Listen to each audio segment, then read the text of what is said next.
And Bishop Nate goes off once again. But first and foremost, give all honor, all praise, and all glory to Yahweh, Bahashim, Yahweh Shai, Bahashim, Arachak Wadash. Double honors to the elder apostles and bishops of the great millstone that rule well. And as always, peace, blessings, and salutations to the hopeful elect tabernacle of David that are scattered abroad across the four winds of the earth. Now, I'm sure this have been addressed. I think the elder apostle Tahar, if I'm not mistaken, had maybe did a lesson not too long ago on this topic, but this is Bishop Nate. He's in one of his classes, and he's bringing out Jeremiah 30 around the 11th verse, where he's teaching that the Lord's going to basically make a full annihilation of all nations, which doesn't make sense to me, if he's really teaching that, because he also teaches that you're going to have Esau after the 1,000 years is over with, the 1,000-year reign, that Esau is going to somehow, come out of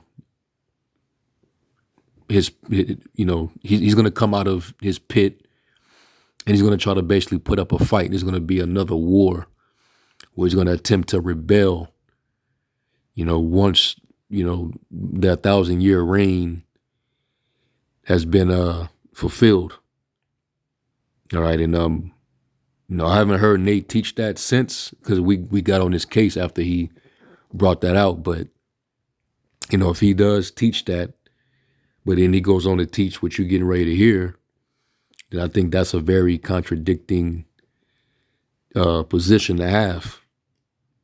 Showing you once again, the people that are under him, they're a bunch of zombies. There's nobody questioning nothing over there. Scripture say the simple believeth every word. So let's get into this. This was taken by the elder Manat Zagba, GMS, South Carolina. Pretty much reposted it. This is from TikTok. I think this is Nate's TikTok. All right, but let's listen to it real quick. It's 49 seconds. What's going to happen at the very end? Jeremiah chapter 30, verse 11. For I am with thee, saith the Lord, to save thee.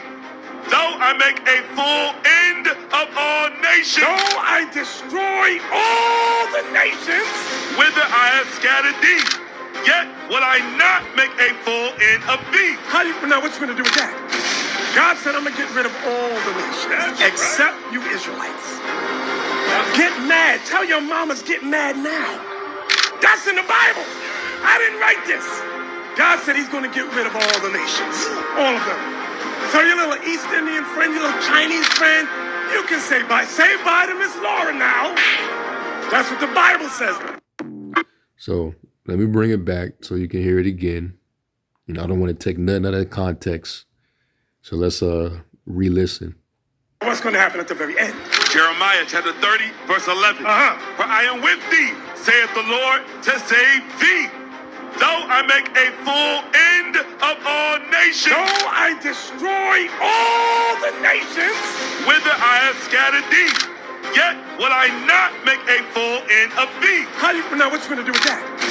God said I'm going to get rid of all the nations. Except you Israelites. Get mad. Tell your mamas get mad now. That's in the Bible. I didn't write this. God said he's going to get rid of all the nations. All of them. So your little East Indian friend, your little Chinese friend, you can say bye. Say bye to Miss Laura now. That's what the Bible says. Yeah, if he's taking this verse to say that the Lord is literally going to annihilate and basically erase all nations off the earth during that day, then he definitely have completely lost it, like completely. Because we all know that when Yahweh Shai returns and he comes and, bring the entire world under subjection, the nations are going to basically become our possession. All right. What type of kingdom wouldn't have subjects? Let me see if I could find that verse. I believe it's in Proverbs.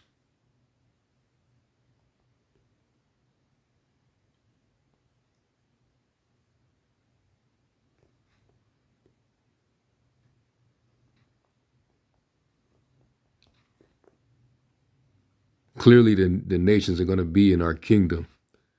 All right, but they're not going to be equal with us. All right, they're not going to reign with us.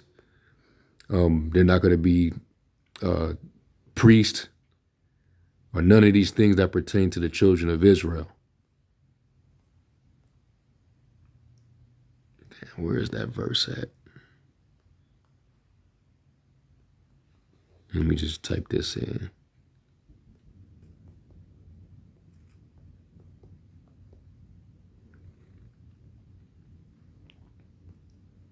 I know it's in the book of Proverbs, but let me look for it.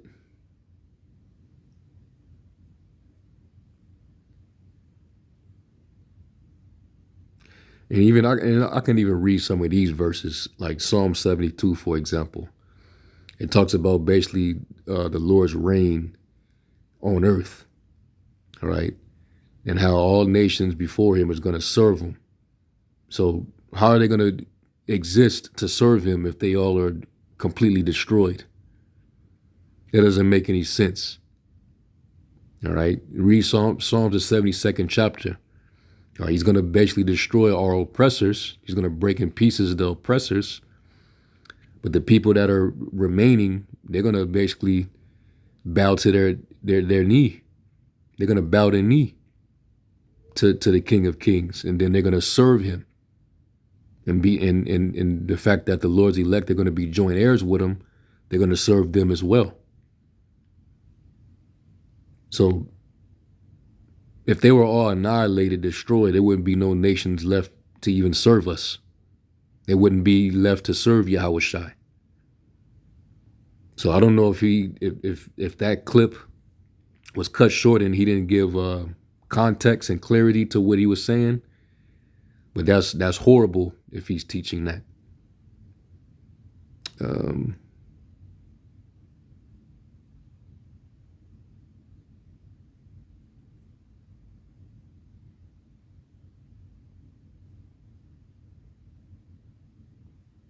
Damn, I know it's in Proverbs somewhere. Let me just type this in.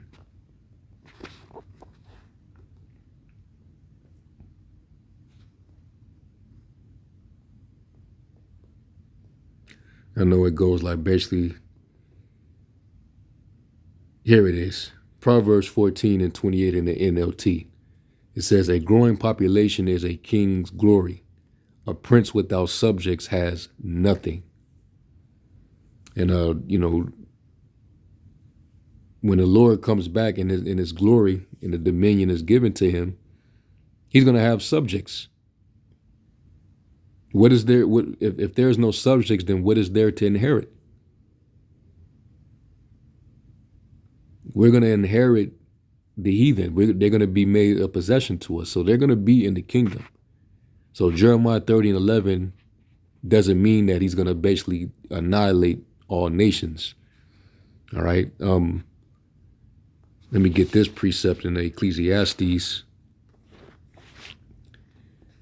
This is chapter 4 and verse 16, and it says, there is no end of all the people, even of all that have been before them.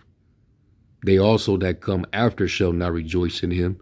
Surely this also is vanity and vexation of spirit. So there is no end of all the people. All right, the nations will still be here. The only one that's prophesied to be completely annihilated, according to the book of Obadiah, is the Edomite. All right, and that's after the 1,000-year sentence. All right, where he's going to serve hardcore bondage. So Let's go to Jeremiah 30, and let's see if that's really what that's saying. So this is Jeremiah 30,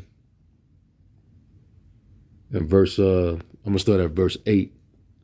And it says, "For it shall come to pass in that day, saith the Lord of hosts, that I will break his yoke from off thy neck, and will burst thy bonds, and strangers shall no more serve themselves of him." And all the heathens that was able to exploit, us being far removed from our power, where we didn't have any might in our hands, so we had to basically serve captivity. And these nations that, exploited us, they became sovereign, they became, dominant. They were able to rule. They generated wealth. Well, the time is going to come where the Lord is going to break that yoke. He's going to turn back our captivity, and we will no longer be under these other nations' control. We will not be under their power. All right, it says, "But they shall serve the Lord their God and David their king, whom I will raise up unto them. Therefore fear thou not, O my servant Jacob, saith the Lord. Neither be dismayed, O Israel, for lo, I will save thee from afar, and thy seed from the land of their captivity. And Jacob shall return, and shall be in rest and be quiet, and none shall make him afraid. For I am with thee, saith the Lord, to save thee. Though I make a full end of all nations, whether I have scattered thee, yet will I not make a full end of thee, but I will correct thee in measure, and will not leave thee altogether unpunished." So is this saying that the Lord's going to basically do away with all the nations, but he's going to basically keep a certain measure of Israelites, but he's just going to basically scourge them, because the Lord did say, "For in my wrath have I smote thee, but in my mercy," I believe it's in Isaiah the 60th chapter, if I'm not mistaken. All right, that he's ultimately going to have mercy upon Jacob and yet choose Israel, but he's not going to leave us altogether unpunished. Like it says in Amos, "The sinners of my people shall die by the sword, but not that I will utterly destroy Jacob, but he will sift the house of Israel among all nations, as a corn is sifted in a sieve, and yet not the least of grain shall fall upon the earth." So that's what he mean. But when he says that he will make a full end of all nations, whether I have scattered thee, well, the scattering started when we went into captivity under the Assyrians. The northern tribes, they were carried away captive into Assyria by Shalmaneser the fifth. All right, and then you had years later, after the Assyrians fell, the Babylonians rose up, and they pretty much carried us captive over into Babylon. So we were in exile, and we served captivity there. Then the Lord basically said he made the promise that he's going to make a full end of them. It doesn't mean that he's going to basically do away with them. It just simply means that he's going to bring an end to their sovereign reign. All right, them as a imperial identity, a political power, a sovereign nation that's dominant in rule. He's going to bring an end to it. All right, when the Assyrians, all right, after they reigned and they led captive the northern tribes, the Lord raised up the Babylonians, and the Babylonians took down the Assyrians, and I believe they had a joint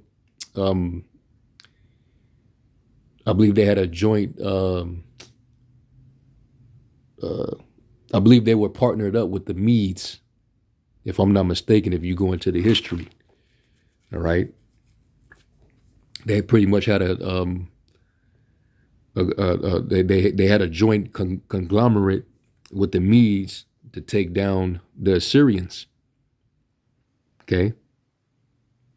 And then, they was brought to an end. Then it became the Neo-Babylonian Empire.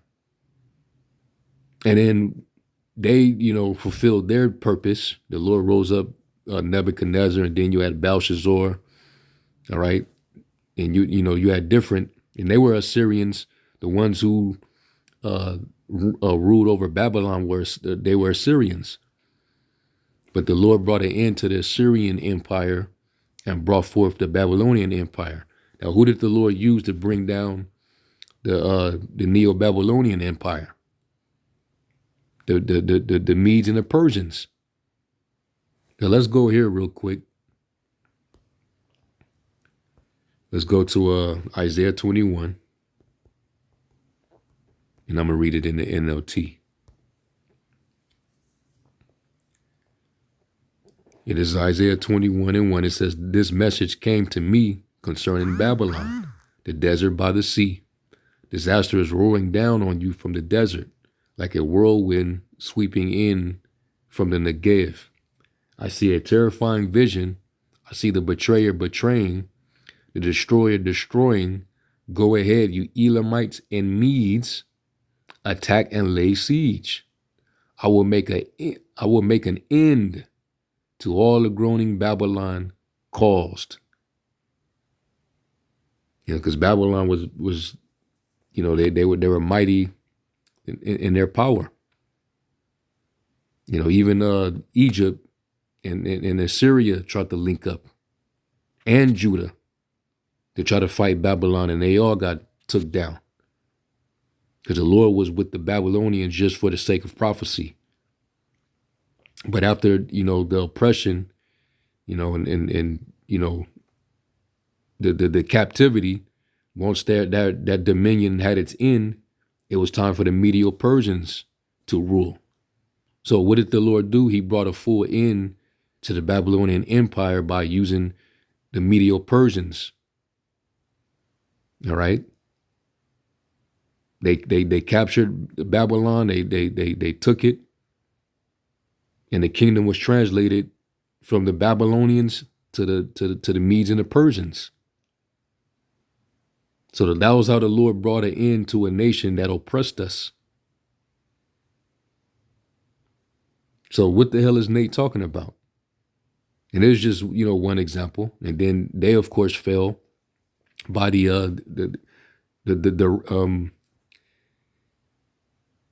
had in Daniel, the 8th chapter, you had the ram with the two horns that represented the Medes and the Persians. And then you had the goat, that rough he-goat who took down that ram with the two horns. The one horn was larger than the other horn, because we know that the Persians were more dominant than the Medes. All right, but they got took down, all right, by the Greeks, Alexander the Great, and so on and so forth. So when you read Daniel, the 7th chapter, and it talks about all these different beasts that will raise up and have dominion, then it talks about how they will have their dominion ended. That's what it means by making a full end of the nations, bringing an end to their dominion. Daniel 7.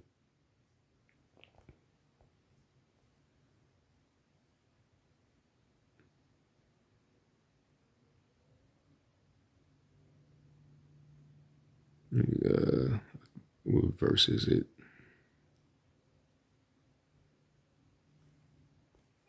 Let me go to the KJV.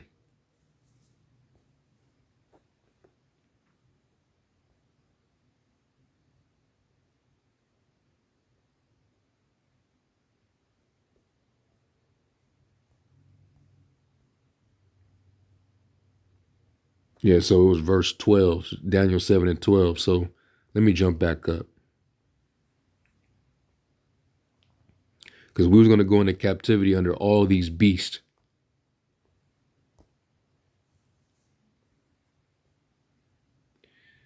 Yeah, so this is Daniel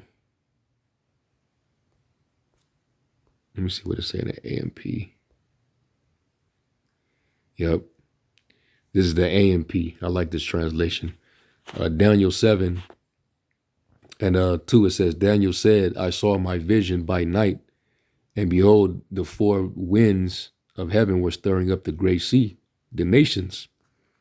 And four great beasts, each different from the other, were coming up out of the sea in succession. The first, the Babylonian Empire under Nebuchadnezzar, was like a lion and had wings of an eagle.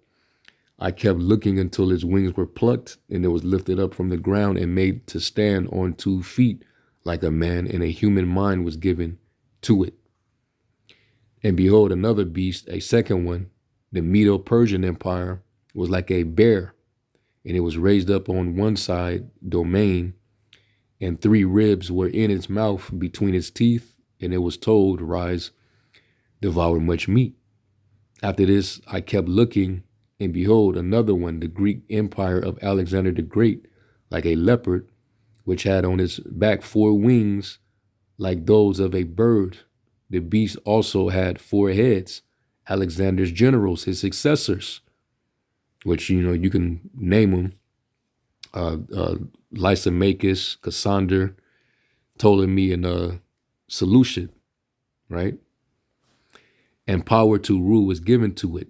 After this, I kept looking in the night visions, and behold, I saw a 4th beast, the Roman Empire, terrible and extremely strong, and it had huge iron teeth. It devoured and crushed and trampled down what was left of its feet.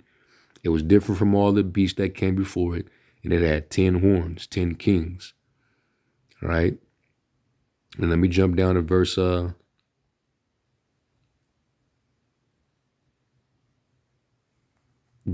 12. And this is, after Yahushai, comes to the Most High and he begins to reign.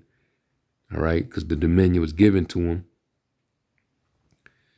It says down here, verse 12, it says, as for the rest of the beasts, their power was taken away, yet their lives were prolonged, for the length of their lives was fixed for a predetermined time. All right. So that means that they were still around, but they had their power taken away. They were no longer dominant on the earth anymore as an empire. All right, the Assyrians were gone, the Babylonians were gone, the Medo-Persians, the Greeks, and then eventually Rome, which ancient Rome fell, but we're now at the foot, the toes of the Roman Empire.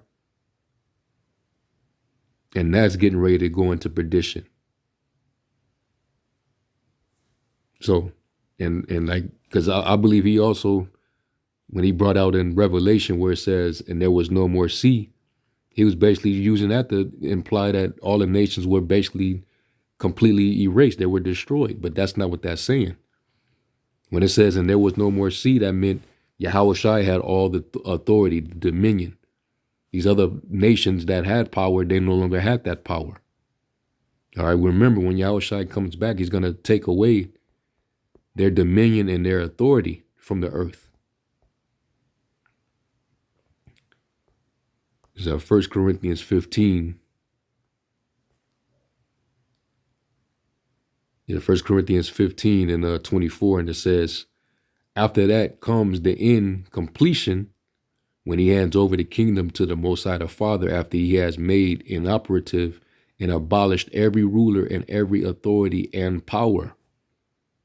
All right. That's how he's going to make a full end of the nations. All right. He's going to take out their rulers.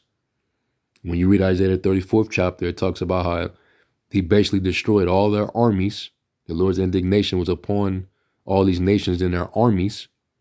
He's going to basically just completely, utterly destroy them, because they're going to try to fight the Lord in the air. That's in 2nd Ezra, the 13th chapter. They're going to try to subdue him, but they're going to be afraid and durst fight, because the Lord's going to make them fight, and he's going to proceed to lay a celestial heavenly foot in their ass. tear them to shreds, beat them into shivers, and then he's going to basically assume position of power, man. It says, for Yahushua must reign as king until he has put all his enemies under his feet. Well, how's he going to do that if they all are completely wiped out and destroyed? No, he's going to basically subjugate them. When King David waged war with all the nations, he took out a lot of the men, a lot of the guys that he was having battles with in these other nations' armies, their militaries, but there was still people alive that he took, and they served him.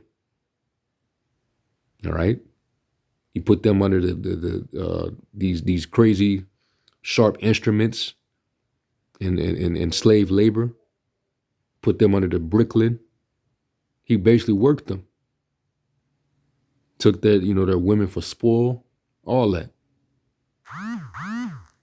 That's how you bring it in to the nations. You subjugate them. Bring their power and sovereignty to an end. Then you basically possess them. You take their land, you take their spoils, you take their women. Make them. You destroy their staff to where they don't have any power left. They don't have any might to resist. And that's what Yahushua is going to do to all the nations that, ruled over us. It says, after that comes the end completion when he hands over the kingdom to God the Father, after he has made inoperative and abolished every ruler and every authority and power. For Yahushua must reign as king until he has put all enemies under his feet. The last enemy to be abolished and put to an end is death. For he, the Father, has put all things in subjection under Yahushua's feet. But when he says all things have been put in subjection under Yahushua, it is clear that he, the Father, who put all things in subjection to him, is accepted, since the Father is not in subjection to his own Son. And that also shows you right there that there's a there's the distinction between the two, showing you that they're not co-equal. Okay.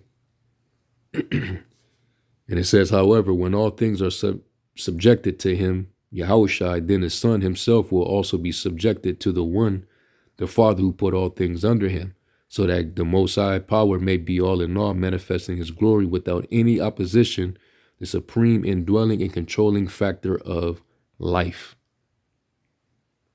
All right, so these nations, they're not going to have the might to be able to fight anymore. Okay, and let's go here to Isaiah 2. You can also read the version in Micah, the 4th chapter. All right, these nations, they're going to be subdued, and they're going to have no choice but to, come up under us.